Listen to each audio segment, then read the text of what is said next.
안녕하세요. 저는 눈에 넣어도 안 아플 정도로 사랑스러운 손녀를 키우고 있는 할머니입니다.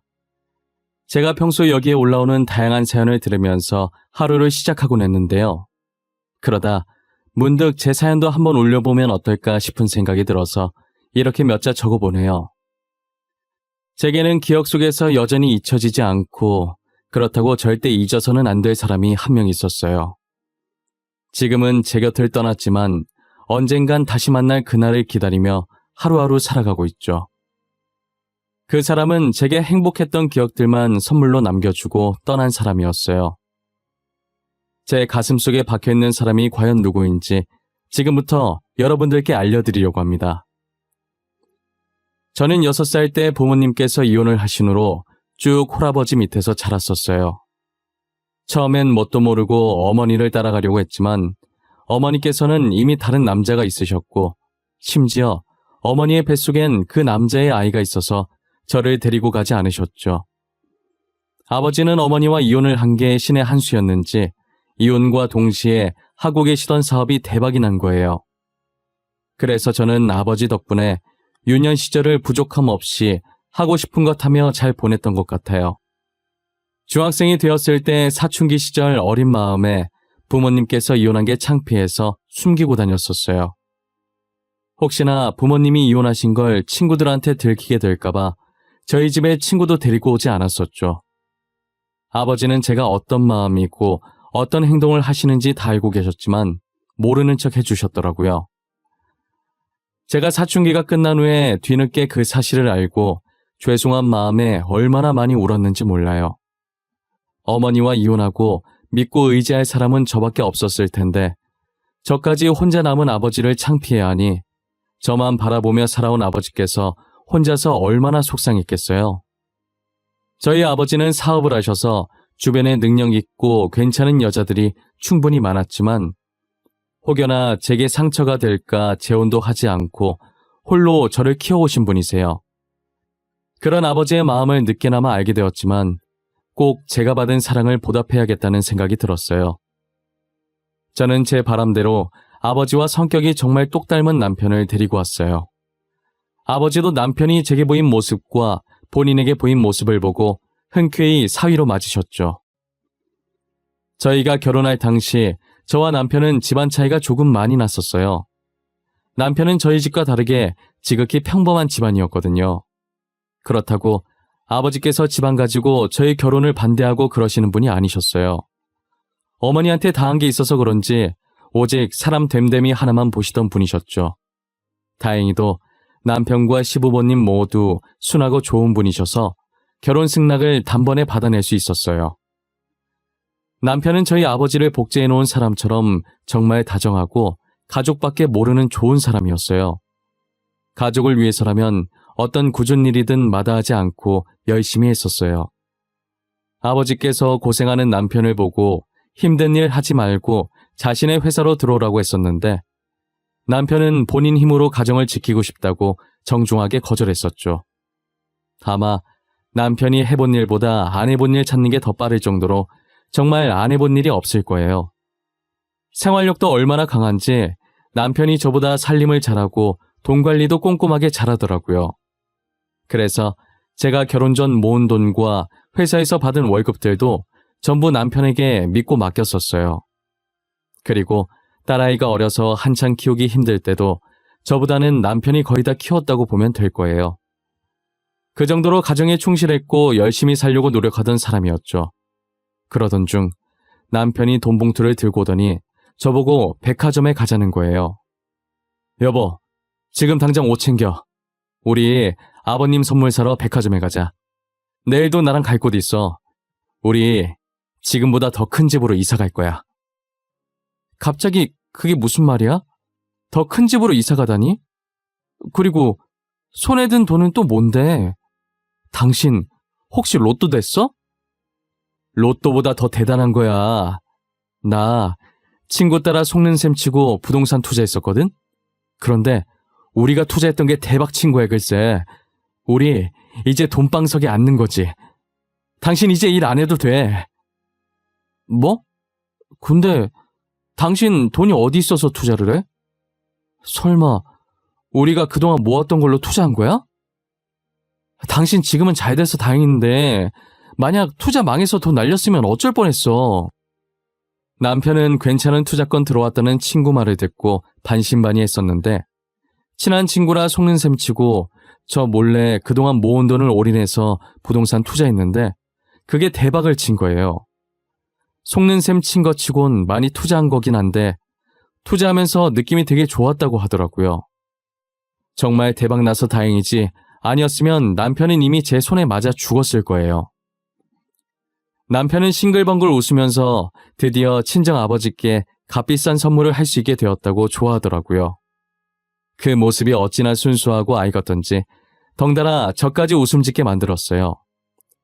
남편은 시부모님보다 저희 아버지 선물을 먼저 사들고 뿌듯한 표정으로 친정에 방문했어요. 아버지께서는 남편에게 선물을 받으시면서 부동산 투자 위험한 거라고 돈 맛봤다고 또 하려고 하지 말고 처음이자 마지막으로 값진 경험했다는 생각하라고 신신당부하셨어요. 아버지 말이라면 죽는 신용도 하던 남편이라 알겠다고 다시는 안 하겠다고 했죠. 남편은 제게 더 이상 힘들게 일하지 말고 생활비 줄 테니까 집에서 아이 키우면서 쉬라고 하더라고요. 저는 남편 말대로 일을 그만두었고 남편은 돈이 많아졌다고 해서 일을 게을리하지 않았어요. 그리고 주변에서 한순간에 큰돈 만지면 사람이 변하길래 저도 남편이 변할 줄 알고 늘 긴장 상태로 살았는데 남편은 몇 날 며칠이 지나도 평소와 변함이 없더라고요. 오히려 전보다 더 열심히 살고 가정에 충실했어요. 왜 그렇게까지 하냐 했더니 갑자기 가지게 된 돈이 언제 또 갑자기 사라질지 모른다는 생각을 늘 한다고 그래서 모든 일에 게을리하지 않고 열심히 하는 거라고 하더라고요. 남편과 살면 살수록 본받을 점이 한두 개가 아니었어요. 딸이 크면 제 성격보다는 남편 성격을 많이 닮았으면 좋겠다고 생각한 적도 있었죠. 하지만 제가 이 생각을 한 지 불과 3년 만에 남편은 점점 변하기 시작했어요. 정확히 남편이 변하게 된 건 저희 아버지 회사에 적신호가 들어오면서부터인데요. 한때 잘 나가던 저희 아버지 회사도 IMF를 피하지 못했어요. 급격히 경기가 어려워지면서 아버지 회사는 점점 망해갔는데 아버지께서 하락세 타고 있던 초반에 지금 그만두지 않고 계속 회사를 붙잡고 있다간 부도가 날 거라는 걸 예상하셨었나 봐요. 아버지께서는 더 큰 빚이 생기기 전에 일찌감치 손을 떼서 큰 피해는 없었지만 다른 사업을 하던 아버지 친구분은 끝까지 놓지 못해서 결국 집 잃고 가족도 뿔뿔이 흩어지셨더라고요. 아버지는 그동안 큰아버지 통장에 따로 모아놨던 돈을 투자자들에게 전부 돌려드렸고 친정집까지 팔아서 남은 직원들 월급을 챙겨주셨어요. 아버지는 빚을 다 갚고 겨우 몇 푼 정도 남아있는 돈으로 쓰러지기 일보 직전인 집을 구해 들어가셨어요. 궁궐같이 큰 집에 살던 아버지였는데 이렇게 조그만 집에 있는 걸 보니 마음이 너무 안 좋더라고요. 아빠, 너무 걱정하지 마. 김서방이 꼭 아빠 도와줄 거야. 알잖아, 우리 김서방 돈 많은 거. 그러니까 조금만 여기서 버텨줘. 우리가 금방 다시 올게. 알겠지? 딸, 나는 괜찮아. 살면서 이런 집 언제 살아보겠어. 나는 진짜 괜찮으니까 신경 쓰지 마. 아빠 금방 일어설 거야. 우리 딸, 아빠 믿지? 당연히 믿지. 딸인 내가 아니면 누가 우리 아빠를 믿겠어.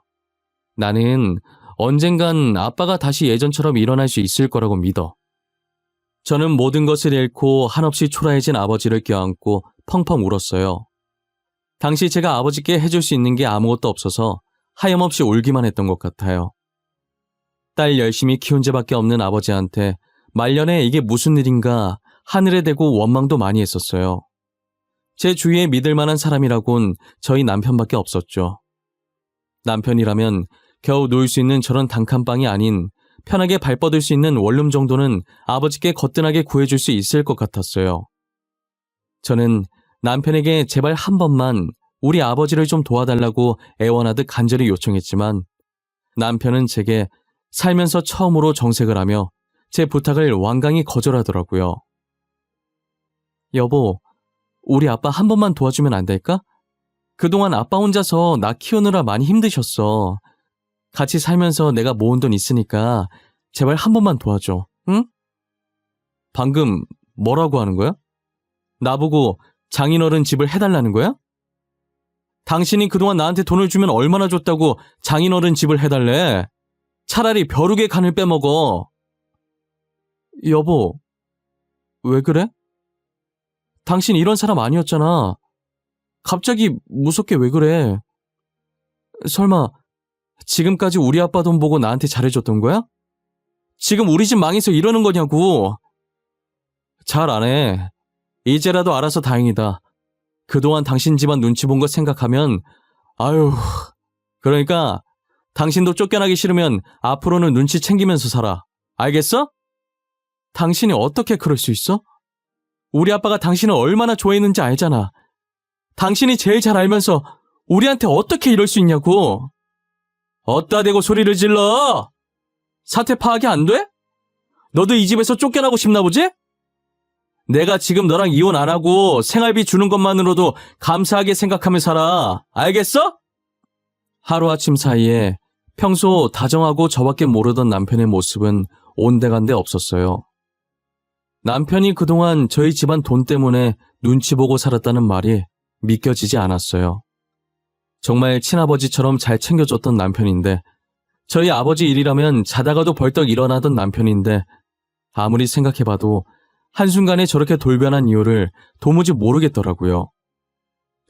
아버지가 저렇게 된 게 자기 딴에는 속상해서 괜히 저한테 화풀이 하는 거라고 합리화하고 있었거든요. 그래서 시간이 조금 흐르면 다시 예전 모습으로 돌아올 수 있을 줄 알았어요. 하지만 남편은 날이 가면 갈수록 난폭해지기 시작하더라고요. 제게 폭언은 기본이고 이제는 제 화에 못 이겨 집안에 있는 물건을 벽에 던지기 일쑤였죠. 매일 자기 품에 끼고 살 정도로 그렇게 이뻐하던 딸에게는 눈길조차 주지 않더라고요. 딸이 아빠한테 안아달라고 하면 쳐다도 보지 않고 안방으로 들어갔어요.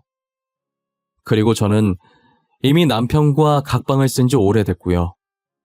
저희 사이가 틀어진 뒤로 남편이 생활비는 제때 주긴 했지만 더러워서 쓰기 싫더라고요. 제 힘으로 생활하고 제 힘으로 아이를 키우고 싶어서 그만뒀었던 일을 다시 시작했어요. 경력 단절이라 회사에는 못 들어갔지만 집 근처 식당에서 일을 할 수 있게 됐어요. 아이는 혹여 제가 없을 때 무슨 일이라도 당할까봐 시어머니께 맡겨놨었죠. 제가 시어머니께 대충 상황을 설명했기에 단번에 아이를 봐주겠다고 하시더라고요. 아이를 데리러 갈 때마다 시어머니께서는 뭔가 할 말이 있는 듯한 표정으로 저를 보셨었지만 저는 시어머니께서 먼저 말을 꺼내시지 않길래 따로 묻거나 하진 않았어요. 그런데 한 번은 똥 마려운 강아지 마냥 안절부절 못하고 저를 쳐다보시더라고요.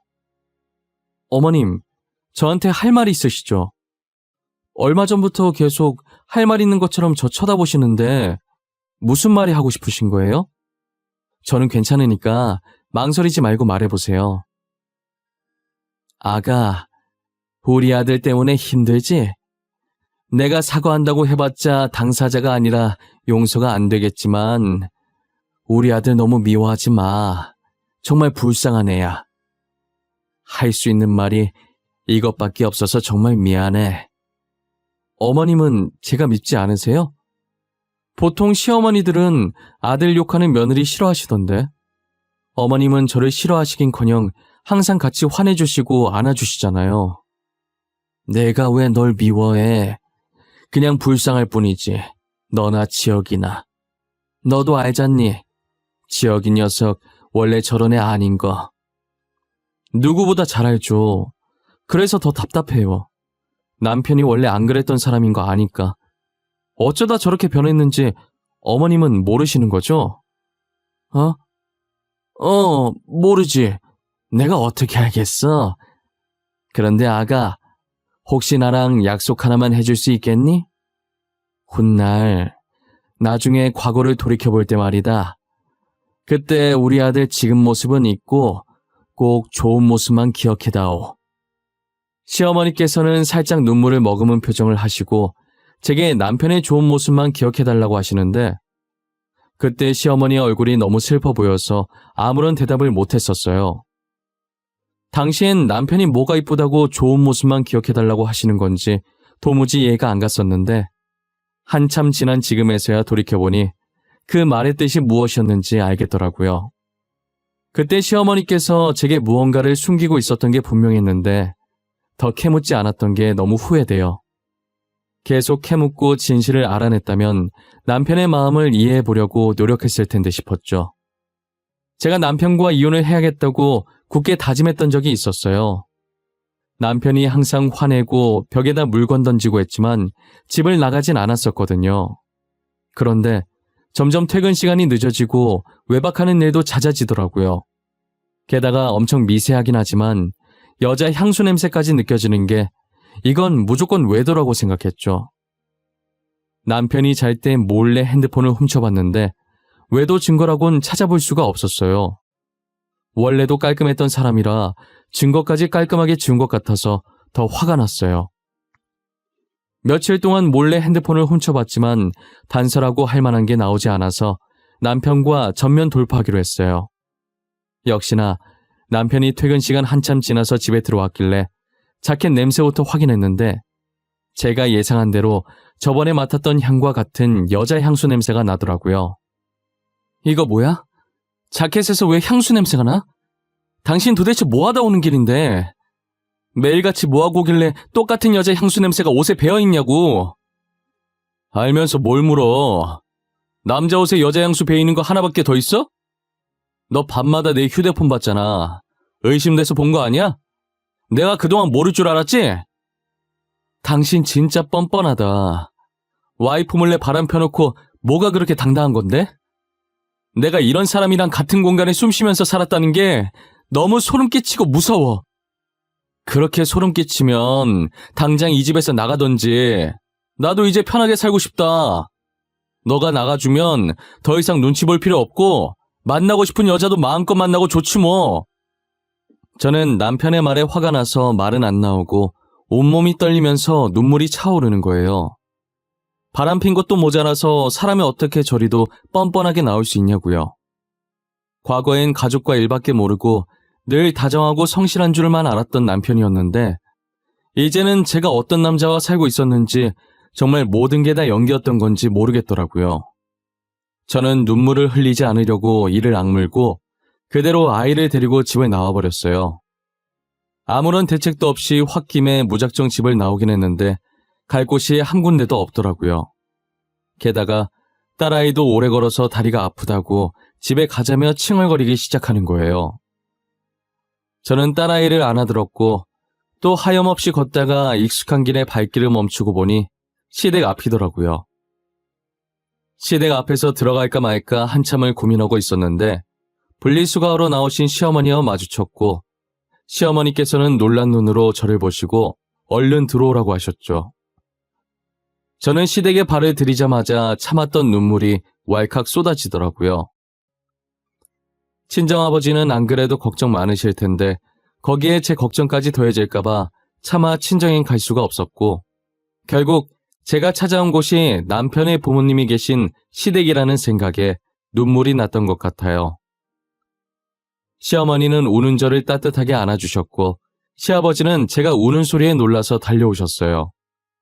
제가 좀처럼 진정을 하지 못하자 시아버지께서는 헐레벌떡 주방에 가시더니 따뜻한 물을 한 잔 가지고 오셔서 제게 건네주시고 딸아이를 안고 거실로 가셨죠. 저는 시아버지께서 주신 물을 마시며 어느 정도 진정이 됐고 시어머니께서는 다 알고 있다는 듯이 아무것도 묻지 않으시고 가만히 제 등만 토닥거려 주시더라고요. 죄송해요. 친정아버지는 가뜩이나 신경 쓸 일 많으실 텐데 저까지 걱정 끼치게 하고 싶지 않아서. 염치 없는 거 아는데 제가 정말 여기 말곤 갈 곳이 없더라고요. 우린 괜찮아. 잘 왔어. 언제든 와도 돼. 자고 가도 되고 당분간 손녀랑 여기서 지내도 되고 너 편한 대로 해. 우린 손녀 재롱도 보고 좋다. 그러니 우리 걱정은 하지 말고 편히 지내. 그럼 당분간만 여기서 지내도 될까요? 딸이랑 살 곳 구해질 때까지만요.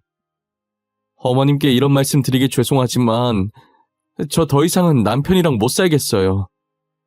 혹시 이혼하겠다는 말이니? 아가, 우리를 봐서라도 이혼은 안 하면 안 되겠니? 조만간에 학교 들어갈 텐데 아빠 없는 아이 만들 순 없잖니, 안 그래? 어머님, 그 사람 지금 다른 여자 있어요. 저 몰래 다른 여자 만나고 있다고요. 이미 저랑 자식을 버린 인간이에요. 그런데 어떻게 계속 애 아빠로 둘 수가 있겠어요? 시어머니는 자식 잘못 키운 자신의 잘못이라고 미안하다고 하시면서 딸을 봐서라도 이혼만큼은 하지 말아달라고 제게 간곡히 부탁을 하시더라고요. 남편 없는 셈 치고 제가 뭐라고 살든 상관없으니까 제발 이혼만은 하지 말아달라고 하시는데 시어머니께서 왜 그렇게까지 부탁을 하시는지 저는 도무지 이해가 안 갔어요. 이혼하고 각자 사는 거나 이혼 안 하고 각자 사는 거나 똑같은 거 아닌가 싶고 오히려 이혼하고 사는 게 더 깔끔하고 마음 편하지 않나 싶었거든요. 계속되는 시어머니의 설득에 저는 결국 이혼을 하지 못하고 있었어요. 딸아이가 지금 너무 어리니 조금 더 크면 이혼을 하기로 마음먹었죠. 너무 제 생각만 하고 이혼을 했다간 딸이 이혼 가정이라고 친구들한테 놀림받을 것 같고 그러다 보면 딸이 상처받을 것 같다는 생각에 이혼을 미루게 된 거예요. 딸아이가 없었다면 시부모님께서 아무리 제게 부탁하셔도 저는 바로 이혼을 했을 것 같아요. 제가 시부모님 댁에서 지낸 지 이제 2주 정도 됐을 때쯤 저희 친정아버지 생신이 다가온 거예요. 저는 생일상을 차려드리기 위해 아침부터 부랴부랴 장을 봐서 친정아버지께 갔어요. 일부러 제 몰골 보면 신경 쓰이실 것 같아서 남편과 사이가 안 좋아지고 나서 보질 못했었어요. 아버지 회사 망하면서 뒤늦게 고생한다고 많이 야위어진 건 아닐까 엄청 걱정했는데 제 걱정과는 다르게 얼굴에 윤기도 흐르고 살도 조금 찌셨더라고요. 아빠 고생하는 줄 알았더니 아닌가 보네? 살 너무 찐 거 아니야? 얼굴 반질반질한 게 윤기 흐르는 거 봐. 되게 잘 살고 있네? 괜히 걱정했잖아. 내 걱정은 하지 말라고 했잖아. 나 혼자서도 엄청 잘 먹어. 사업했을 때보다 더 잘 먹는 것 같다니까. 그러니까 제발 내 걱정은 하지 마. 잘 먹는다니 다행이네. 근데 저 머플러는 뭐야? 누구한테 받은 거야? 내가 제일 먼저 생신 축하하러 온 거 아니었어? 딸내미 분발해야겠네. 이거? 친구가 어제 간만에 친구 만났는데 내 생일인 거 기억을 하더라고. 그래서 선물이라면서 줬어. 참, 내가 살다가 남자한테 머플러 선물을 다 받아본다니까. 그래? 근데 아빠 생신이라고 들떴나 봐? 흥분해서 말 더듬네. 늙으면 애 된다더니 우리 아빠 벌써 애 됐나 봐. 아버지께서 선물 받은 머플러를 해보면서 저를 향해 입은 웃고 계시지만 반대로 눈은 참 슬퍼 보였어요. 무슨 일이 있는 것 같아 보이지만 생신이니까 기쁜 날 분위기 망치고 싶지 않아서 못 본 척 넘겼어요.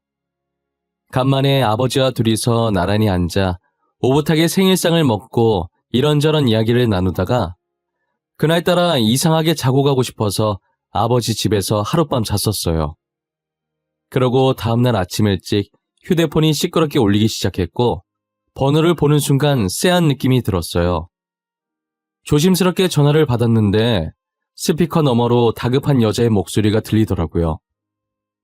제게 전화를 건 사람은 대학병원 간호사였고 남편이 지금 의식을 잃은 채 구급차에 실려왔는데 상태가 심각해서 위급한 상황이라고 하는 거예요. 저는 그 말을 듣고 놀란 나머지 신발도 제대로 신지 못하고 택시를 잡아서 바로 병원으로 향했어요. 병원에 도착하자마자 급하게 아무 간호사나 붙잡고 남편 어디 있냐고 했는데 지나가던 다른 간호사가 남편 이름을 듣고 아내분이시냐면서 저를 끌고 가더라고요. 저는 한 침대 앞에 도착했고 침대 위에는 하얀 천에 덮여있는 한 남자가 있었어요. 간호사는 제게 남편이 암 말기였고 제가 도착하기 직전에 사망했다고 하더라고요. 사망한 지 얼마 안 되어서 지금 말하면 남편이 들을 수 있을 거라고 말해보라는데 입이 안 떨어지는 거예요. 말을 못하고 주춤거리는데 곧이어 시부모님께서 도착해 하얀 천에 덮인 남편을 보고 대성통곡을 하셨죠. 시어머니는 한참을 울다가 쓰러지셨고 저는 꿈일 거라고 아니라고 되뇌면서 병원을 나왔던 것 같아요. 저는 곧장 저희가 살던 집으로 향했고 아무도 없는 텅 빈 집에서 꽤 오랫동안이나 남편 이름만 외치면서 여기 있는 거 다 아니까 장난 그만 치고 나오라고 소리쳤던 것 같아요. 아무리 불러도 남편의 대답은 들리지 않았고 저는 힘없이 그 자리에 주저앉아 버렸죠. 주저앉아 울고 있다가 무심결에 바닥 쪽을 봤는데 쪽지 하나가 화장대 밑에 들어가 있더라고요. 일어날 힘도 없어서 화장대까지 기어가 손을 화장대 밑으로 넣어서 쪽지를 빼냈어요. 꼬깃꼬깃한 쪽지를 펴니 삐뚤빼뚤한 남편 글씨체가 한 페이지 가득 차 있더라고요. 죽기 전 고통을 참아가며 펜을 쥐고 써내려간 제게 남긴 마지막 편지 같았어요. 남편은 간호사가 말한 대로 암 말기 판정을 받았더라고요. 그가 암 판정을 받은 날짜는 저희 아버지 회사가 망한 날이었어요. 남편이 이제껏 제게 했던 행동들은 일부러 자신한테 정을 떼게 하려고 한 것이었죠. 아버지가 잘 지낼 수 있었던 것도 남편이 그동안 아버지 생활비까지 계속 대주고 있었던 거예요.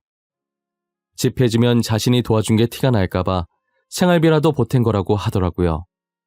시부모님께도 저희 아버지께도 암 사실을 밝히고 저한테는 비밀로 해달라고 한 거예요. 전날 아버지께 머플러 선물해줬던 사람도 남편이었죠. 그 와중에 아버지 생신은 축하해드리고 갈 수 있어서 다행이라고 적어놨더라고요. 제가 그 부분을 읽고 얼마나 울었는지 아무도 모를 거예요. 남편은 죽기 전날까지도 저희 아버지와 제 걱정뿐이었어요. 아버지와 제가 자신 때문에 너무 오랫동안 슬퍼하지 않았으면 좋겠다고, 그동안 힘들게 해서 미안하다고, 이렇게라도 해서 자기는 그냥 성질 더럽고 바람이나 피고 다니는 못된 남편으로 기억되고 싶다고요. 편지를 쓰면서 울었던 모양인지 중간중간에 편지지가 동그랗게 젖어 있고 글자도 번져 있더라고요. 저는 남편의 마지막 편지를 다 읽고 숨이 넘어갈 정도로 울었던 것 같아요. 아마 제가 지금까지 살면서 제일 많이 울었던 날이 저 때가 아닐까 싶습니다. 한동안 울다가 남편의 마지막 가는 모습을 봐야겠다는 생각에 정신을 부여잡고 장례식장으로 향했어요. 장례식장에 도착한 제 몰골을 보자 시어머니는 제 손을 꼭 잡으시더라고요. 아가, 그동안 말 못해서 미안하다. 지혁이가 너는 절대 알면 안 된다고 사정을 해서. 말하고 싶었던 순간도 많았지만 우리 아들 마지막 소원이라는데 들어줘야 하지 않겠니? 그래도 말해주셨어야죠. 전 그것도 모르고 남편 얼마나 원망했는데. 어머님도 아시잖아요. 왜 절 이렇게까지 나쁜 사람 만들어요? 왜? 미안하다. 내가 미안해. 지혁이가 너 이럴 줄 알고 그랬던 거야. 네가 이렇게 힘들어할 줄 알고. 우리 지혁이 마음도 생각해줘야지, 응? 아까 간호사가 마지막으로 남편한테 할 말 있으면 하라고 했을 때 사랑했고 고마웠다고, 더 이상 내 걱정하지 말고 편하게 가라고 말할걸. 그거 한마디 못해주고. 저와 시어머니는 서로 부둥켜 안고 장례식장 떠나가라 울었던 것 같아요. 저희 아버지도 제게 다가와서 그동안 말 못해서 미안하다고 하시는데 처음으로 아버지가 미워 보였어요. 아버지는 차라리 자신을 미워하라고, 남편이랑은 좋았던 기억만 생각하라고 하시더라고요. 저는 남편이 남긴 편지를 보는 순간 안 좋았던 기억은 다 잊은 상태였어요.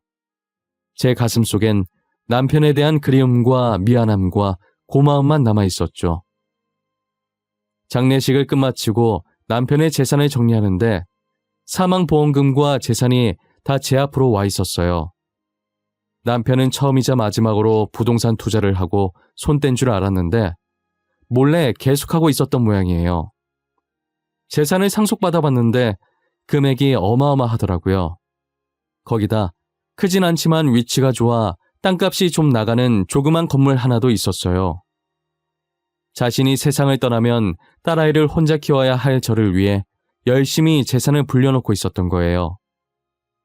저는 할머니가 된 지금까지도 남편이 남긴 재산을 1원도 건들지 않고 있어요. 저희가 살았던 집은 팔고 싶지가 않아서 저희 친정아버지가 돌아가실 때까지 함께 살았다가 지금은 딸도 결혼해서 저 혼자 외손녀 봐주면서 살고 있어요. 그리고 조그만 건물의 1층은 저희가 가게를 하나 차려서 딸아이가 클 때까지 제가 운영하다가 지금은 딸아이가 운영하고 있고 2, 3층엔 원룸을 만들어서 월세를 받으며 생활하고 있죠. 저는 아직도 저의 결혼 사진을 침대 옆 협탁에 세워놓고 날마다 사진을 보면서 이야기를 나눠요. 왠지 남편이 제 옆에서 제가 하는 얘기들을 듣고 있을 것만 같거든요. 벌써 20년이 넘게 흘렀는데 여전히 다정하고 성실했던 남편이 생각나서 너무 그립고 보고 싶어요. 훗날 남편과 다시 만나게 되는 날이 오면 잊으라고 했는데 왜 안 잊었냐면서 남편한테 혼날 것 같아요. 그래도 자신을 미워하지 않고 좋은 추억으로만 기억해줬다고 내심 고마워하겠죠? 지금까지 저의 긴 사연을 들어주셔서 감사합니다. 다들 건강하시고 행복한 하루 되시길 바랄게요.